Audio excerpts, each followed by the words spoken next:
Hi, everyone. It's Jordan Bateman here, Vice President Communications for the Independent Contractors and Businesses Association, the mighty ICBA. And I'm joined for an ICBA conversation by Todd Doherty, the Member of Parliament for Cariboo-Prince George, and great conservative. Yes. All around great guy. Awesome. Highly intelligent Green Bay Packer fan. You know. Oh, wait a sec. Brett Favre fan. Brett Favre fan. Okay, all right. I'm a diehard Seahawks fan. Oh, my God. But I am a Brett Favre fan. This podcast is already off the rails. We'll be having an intervention for Todd later. Brett Favre. Oh, yeah, I remember the Seahawks. They were the one with that backup quarterback that couldn't make it in Green Bay. It's all coming back to me. It's all coming back to me. Wait a second. All right. Well, folks, stay tuned for more great football talk here. But I want to talk about a few, obviously, federal issues. You're headed into election campaign. I know this because I got this stern warning from Elections BC not to do any advertising after June 30th. Right. And, ICBA shouldn't do any unless you register as a third party and submit to all these limits. Todd, I found this very surprising given the fact that all I read, all I see in recent elections is this cabal, essentially, of foreign-funded anti-oil interests. Anti-Harper interests in 2015, anti-BC Liberal interests in 2017, anti-Nanaimo, anti-Tony Harris interests in 2019. They're all raising money to spend to defeat Conservative candidates. 100%. And yet Elections Canada is, tapping me on the shoulder saying, hey, whoa, you got to make sure you're registered. You know what? The playing field is definitely tilted, and we saw it in 2015, where over 114 different organizations, all funded by essentially U.S.-based groups like Tides Foundation, the Rockefeller, George and Betty Moore Foundation. They funneled about $6 million into those organizations to target those ridings that were deemed winnable or vulnerable. There was about 29 different ridings across Canada to go up against the Conservatives to make sure that they could get rid of Stephen Harper. My riding was one of them. So they actually were effective in 25 of those ridings with the exception of 4. And my riding, they took me on there. And that was, you saw Lead Now, you saw the strategic vote where they would identify that left of center candidate. The one who could win. The one who could win, who could unseat the dirty cons and Stephen Harper. And you saw these targeted campaigns. Interestingly enough, so leadnow.ca, the Dogwood Initiative that we saw here in our provincial government up against our BC Liberals, as well as to do everything they could to get the Weaver-Horgan tandem in. And look where we are now with our province. But that is what we're up against. There's been, and everybody says, oh, that's conspiracy theory, you're nuts. That's not, it's not true. It is 100% true. And what we have seen now is, and I've spoken in the House, so this isn't a secret where my views are on this. So it's all public. It's on my Facebook page. We have seen payback for getting, Justin Trudeau and his merry band of misfits into government in 2015. We have seen now policy, which is all rooted and goes back to about 2008, the tar sands campaign, and all geared to absolutely landlock our natural resources. There's a researcher that's done yeoman's service to Canada, seriously, Vivian Krause has done an incredible amount of work on this. And all backed by tax receipts, can trace about $600 million going back into probably about 2008, 2010, all going to Canadian organizations to actually, and if you go into the actual filings, what are the funds for? To aggressively go after or to educate those, the damages of pipelines. To defeat candidates who support pipelines. 100%. It's terrible. So you're exactly right. And even during the Nanaimo by-election, which obviously had major ramifications for the John Horgan's grip on power, Lead Now sent out a fundraising email saying we need to raise $10,000 to defeat the BC Liberal candidate. One problem Todd, the third-party funding rules only allowed you to spend $3,500 during that campaign. So either they're skimming 65% off the top, or they're putting away for future campaigns. How are they doing Or they're lying and spending money in other ways. Right, and you know what? We saw a report that came to Parliament. It was shut down in Parliament, so Senate Conservatives were able to actually get it to committee, but it was shut down quietly at their committee. This is something that Canadians should be worried about. There's enough. You don't have to believe me. There's enough, or yourself. There's enough articles that are out there. All you have to Google is Tides Foundation, Canada, Vivian Krause, who's got great social media presence now, and it's there. And some people that are far more learned than I am, that are posting and saying, no, this is true. Yeah, and you're exactly right. We look at C68, C69, it's all coming home to roost. C48, C88, which is essentially landlocking all of our natural resources, and it's to target all of pretty much Western Canada and Alberta, our oil production in Alberta. But we're also seeing it go into our forestry as well too. Now, Greenpeace and WWF and Tides Canada, it's surprising. Yes, it's surprising that even in my file as the Shadow Minister for Fisheries, Oceans, Canadian Coast Guard, we see WWF in Atlantic Canada actually at the table developing policy and quota, deciding who gets quota there.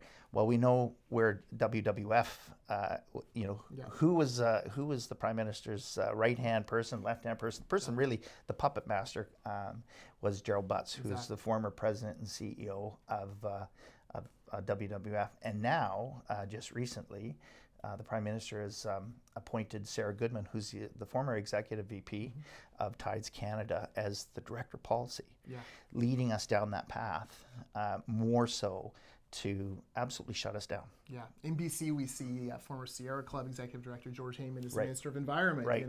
It just goes on and on and on. Let's talk about two bills at ICBA we fought very hard. We thought we were making progress, and at one point the Senate looked like they were actually going to be able to hold the line on this, and then Trudeau and his folks rammed it through at the last possible second. C48 and C69. Right. One is the tanker ban, and one is basically a pipeline ban. Yeah, makes it impossible to build any kind of, not just pipeline, but mining project, any kind of major responsible resource development. We are Construction Association. We build this stuff. Yeah, we are desperately concerned about what's happening here. Right. C48 is a tanker ban, which effectively just targets the product that is being shipped from or offloaded or loaded from the oil sands. That's it. Yeah. We have 1,400 tankers that actually are oil and gas or oil tankers off the coast of British Columbia every year. 1,400, and here they want to, and most of those are coming through right out these doors, right into our lower mainland. And now with TMX, of course, that tanker traffic is going to go up sevenfold, and which we're happy that they announced once again for the third time that it has been approved. Three's the charm. Third time's the charm. No schedule to get it built. No date when the shovels are going to be in. It's like balancing the budget. Yay, the pipeline will build itself, right? I think so, right? But C48 absolutely targets only the product that's coming from Alberta. It does nothing about the thousands of ships that are coming up and down the west coast from the port of Valdez in Alaska. Nothing at all. And here's the other thing that people seem to miss. Since 1989, that terrible oil spill that took place, the Exxon Valdez, Canada stepped up their requirements for any container ships or oil tankers that were coming in our waters, that it had to be double hulled vessels. So interesting that they've shut us down again. But if you go and you look at the tar sands campaign, there's actually a section in there that talks about a tanker moratorium in there, and that document was made in 2008. All geared to landlock our oil sands. C68 or C69, sorry, is billed as the no pipelines bill, but it really is. It's going to impact potash, iron, any exploration, and what it does is it gives those environmental groups that leverage to tie up any project in courts. And we know that, look, government doesn't create jobs. We create the environment that people want to invest so that jobs are created, that projects can get done. And it has to be done environmentally sound. Everybody wants that done. But what they've done essentially is really sent that message up that it's getting harder and harder to get any projects done. Another one that we can touch on is UNDRIP. There are great pieces of information in there, something that governments should look at, or aspirational, but adopting it wholeheartedly without actually taking a look at what that means with moving projects forward, with working together with First Nations. We are seeing more and more First Nations that are coming out and actually saying, look, we're tired of being poster childs or poster people for these environmental groups. Eagle Spirit. I think Ellis Ross coined the phrase red washing. Red washing, 100%. Yeah. Which is something only Ellis Ross should be saying. No, you're absolutely. But tying themselves to this kind of. And I think what you're seeing is like the Lakwalams and some of the Niska and some of these groups that are saying, look, we need economic prosperity to lift our communities up. We don't want to be marginalized. We don't want to be dependent on the government. Let us be the masters of our own destination. And these are projects that we can partner and actually see some of that, build the capacity within our communities. Well, the Tanker Band snuffs out Eagle Spirit Pipeline, 100%, which was a Indigenous-led pipeline initiative that would have brought incredible prosperity to a number of very poor communities. 38 First Nations communities. And you're going, okay, what are we doing here, right? Like this is like if they want to take the risk and build this thing, why aren't we letting them? Northern Gateway had $2 billion of equity partnerships built with our First Nations along the line. Yeah, it's gone. And it's gone immediately. And my message all the time was, okay, so what's your plan for these First Nations that signed on there, that $2 billion worth of equity partnership, but also building the capacity within their communities. And you see it time and again. We have First Nations that are calling us a lot, and they're just going like, we want to be an active part of the solution. And unfortunately, they've had their hands tied, and it's all tied back to these foreign-funded groups that want to stand there and say First Nations are opposed to this. We should all be opposed to it. There are some that look that they can't see their way through, or their concerns haven't been met, or Squamish and Tsleil-Waututh are in a very enviable position where they're wealthy bands already, so they can they can say what they want. Exactly, they say no just to be obstinate. Just the other day I had a First Nations group from the Lower Mainland in my office in Ottawa. And they are 100%, they have no resource development available because of some of these plans. And they don't have any, they have a small population base, but they have no economic opportunity. Well, maybe with cannabis now, but they want to develop their lands. They want to be able to be part of these projects, but yet it's a squeaky wheel.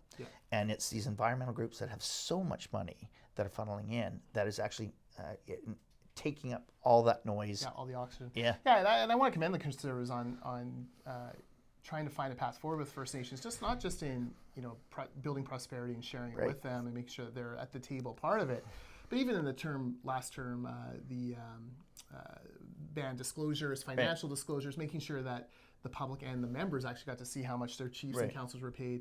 I've talked to many First Nations folks from across the province in my old job as the Taxpayers Federation. They so greatly appreciated that because they were able to hold their leaders to account. And for some of them, it debunked myths. Oh, we thought our chief was making $500,000 a year, and actually he's making $25,000. That's great. Thank you for that. And for others, it was the $1 million chief, which was a story I exposed in the Coquitlam Band, where one of the chiefs pulled $1 million salary one year, and it forced changes. And you know what? He's been at $10,000 or $15,000 a year ever since, right? And we have First Nations that in my riding that actually said, look, we're an open book. So in doing that, we were okay with it because we are already, as you said, we were already an open book, and it debunked the myth that we were living high on the hog or whatever, and that money wasn't flowing into our communities. We know that we are in a different world than where we were even yesterday. We have to find that path forward. What does that mean? And I think the biggest thing that we can do is create that environment where we get people around the table from all walks when projects are just beginning to be discussed, and find that path forward right at the very beginning, and making sure that everybody has that equity stake in it. Okay, I want to talk about one more thing. I want to talk about, well, two more things. I want to talk about mills, but first I want to talk about Andrew Scheer's climate change plan that came out. I really liked it. Yeah. I thought it was common sense, practical. I thought it would work. You know, I like the, you know, little nudge there at McKenna and Trudeau that the Paris goal wasn't their goal. Right. That was Stephen Harper's That was Stephen goal. Harper's, right. Evil Stephen Harper, who hated the environment, wanted to burn everything down. Right. Even, you know, it was his goal, not theirs. Right. To meet these things. I love the idea of tech, not tax. 100%. I think that's, you know, my daughter's in high school. Mm-hmm. Member of the humanitarian club, member of the student council. She'll come home from time to time with some the latest story, some virtue signaling teacher, and, you know, plastic straws and nonsense like this.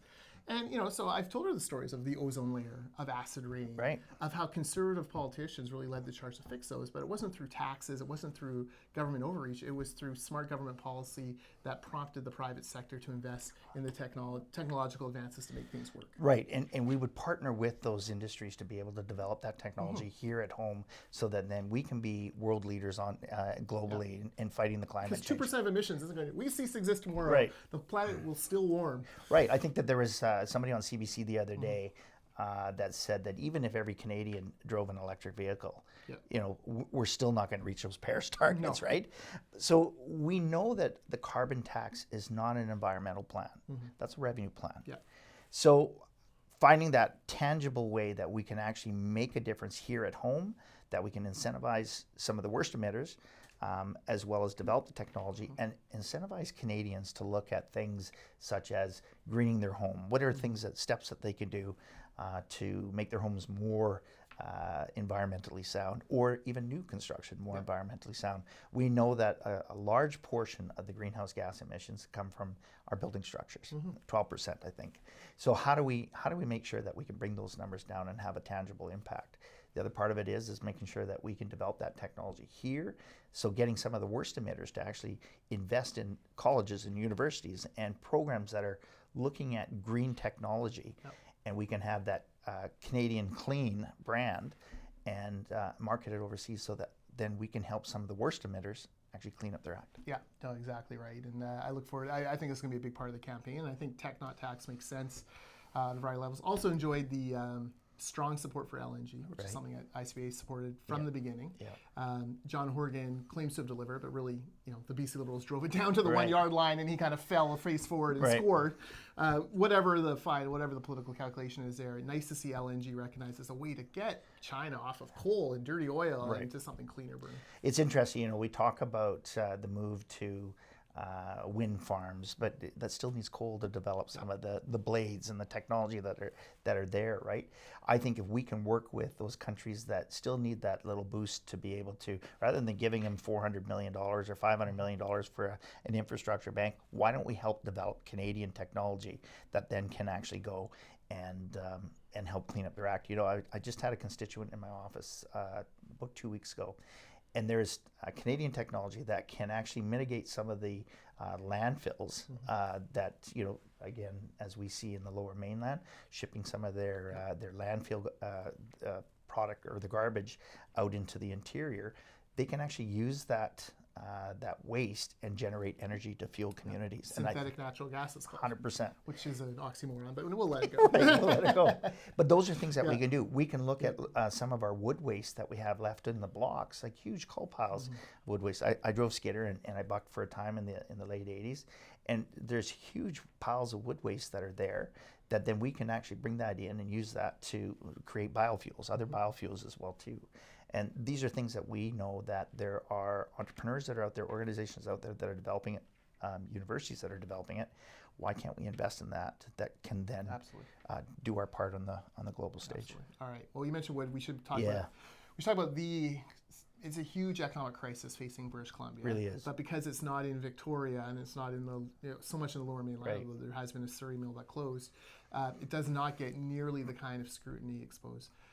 Before we came on, we were talking about Vavenby, a small community just north of Kamloops, between Kamloops and Clearwater.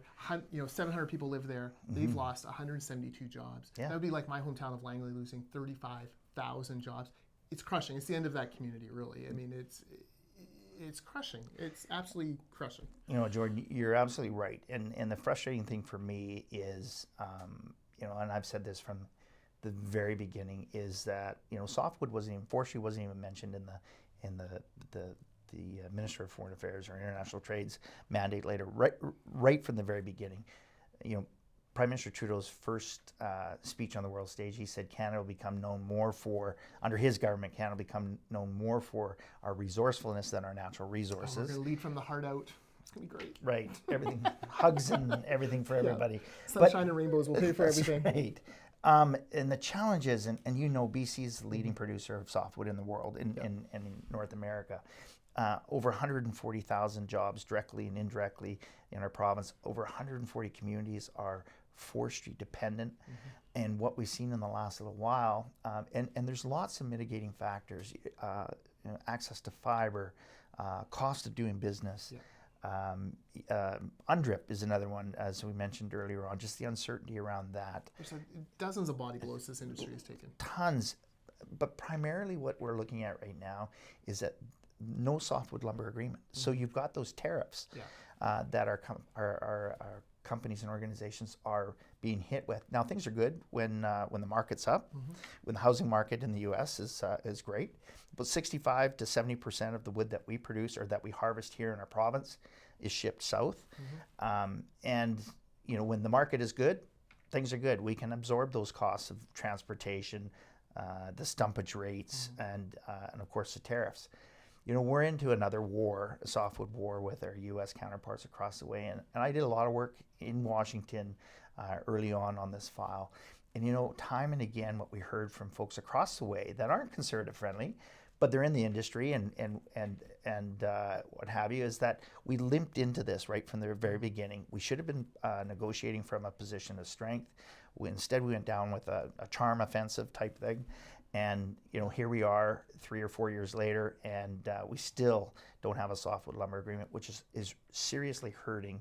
When I talk to producers that are now looking to divest themselves of Canadian operations and move their operations to other jurisdictions, they're talking about increasingly the uncompetitive environment that's up here. And what shouldn't be ever forgotten is the mom and pop contractors, which are employing the 30 to 40 employees, the foresters that, as I was just in Quesnel on Monday, you know, based out of Quesnel, but they're working up in the Mackenzie or in the Peace area, and they've got 30 to 40 loggers and foresters that are up there, and those are real jobs. And that's when the rubber hits the tire or to the road, that's the ones that are really feeling the pinch, and it's all because of the uncertainty and the messaging and the no focus and no sense of urgency with this. I remember the last time I heard the Fed libs talk about softwood. Well, let me tell you. So I can tell you the last time somebody mentioned it was just about a week ago in the House. One of my last questions, I stood up and I asked one of my colleagues, or I asked the minister, but it was the parliamentary secretary that stood up. And he's a local BC, he's a Liberal MP. I won't say BC Liberal, but he's a Liberal federal MP. No, it was Eldag. Eldag, oh yes. And I was so incensed because he stood up in a statement and how positive things were in British Columbia because the unemployment numbers were down and their economic plan is working. And I was incensed because you can't open the newspaper or you can't turn on social media or look at social media or turn on the news without seeing another mill going down or work curtailment. And it's devastating, as you said. You know, we talked about Vavenby, the loss. We don't have projects or other employment for those families to go to. And let's remember that this is good paying jobs. These are family supporting jobs. 100%. And they don't have that. Let's talk about our municipalities. That's tax revenue that's gone, that goes to services, hospitals, schools. You know, that downstream effect is going to impact the mom and pop grocery stores, you know, the real estate, the cars. You know, we had financial institutions that took part in the meeting on Monday, and they said we're already starting to see the foreclosures and the bankruptcies. And you know, when we have people across the way that say everything's fine, jobs are up, you know, just hang in there. Yeah. They don't get it. Yeah. You know, I had a call with a mayor just last night from a small town, and he said, it seems like our provincial government and our federal government have deemed us expendable. Yeah. And that's shameful. And it, you know, these are real jobs. You know, Quesnel has lost a mill. Fort St. James just last night. Fort St. John, Yeah. 2 announced last week. It's all across the board, Yeah. and Jordan, I'm afraid that we're going to see more. Yeah. And as I said earlier on, there isn't just one thing that actually impacts it. It's a number of things, but there are things that the government can do today, both our federal and our provincial government, if it was a priority. You know, the Senate leader, the Liberal Senate leader, was asked about 2 weeks ago, why wasn't softwood brought into the NAFTA negotiations, NAFTA 2.0? And his comment back to our Conservative senator was, it wasn't a priority. They had other priorities. Disgusting. Like, that's nuts. Yeah, it's crazy. And it goes, see, they just keep falling down. Yeah, Aaron Rodgers can hardly believe it. Hey, can I ask you one more question? Yeah. A little bit off. We're headed into the election campaign. Right. Obviously, Andrew Scheer, first time, kind of offering himself on a national level to the electorate. What's the one thing about Andrew Scheer that you wish people knew that that maybe you've gotten to see from him that maybe that you hope people discover about him this fall or this summer? That's a great question. I tell anybody that that I get a chance to talk about this is his compassion. Andrew is a family man. He's got 5 kids.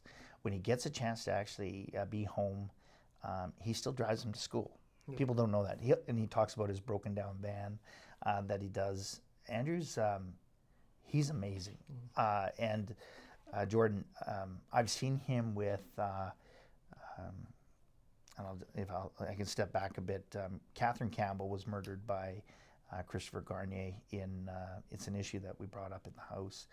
And we brought Catherine Campbell's family to Ottawa to try and get a meeting with the Prime Minister and Ralph Goodale, Minister of Public Safety and Security.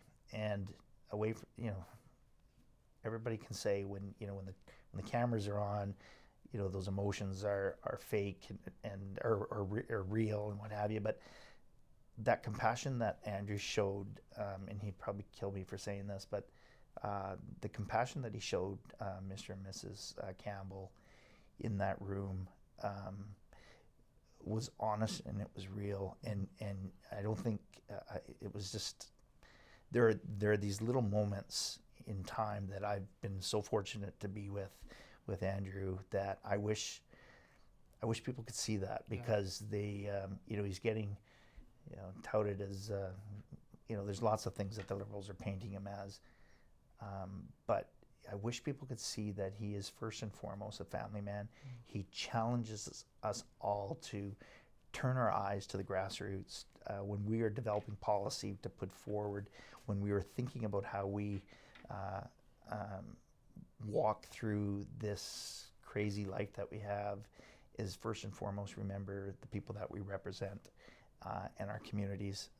That is, I can't say enough about it, right? And I'm privileged to be part of his shadow cabinet, and but I really wish Canadians can see, when you see him talk about his family and his mom and his dad, and they show him and his wife Jillian, who set such a great example for us. I put great emphasis on my family as well too, and it's a family first thing, and that goes into our policy as well too. I just wish people could see that. Yeah, it's funny. I wrote a piece about how I found him.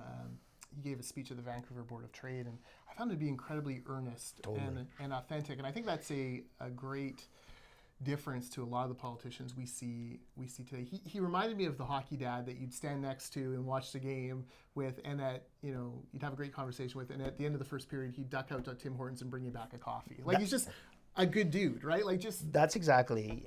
So I always talk about when he came up during the 2017 wildfires. He didn't want anybody to know that he was up there. He says, I don't want the typical soup kitchen or I don't want anybody to see this. I'm not coming up there for that.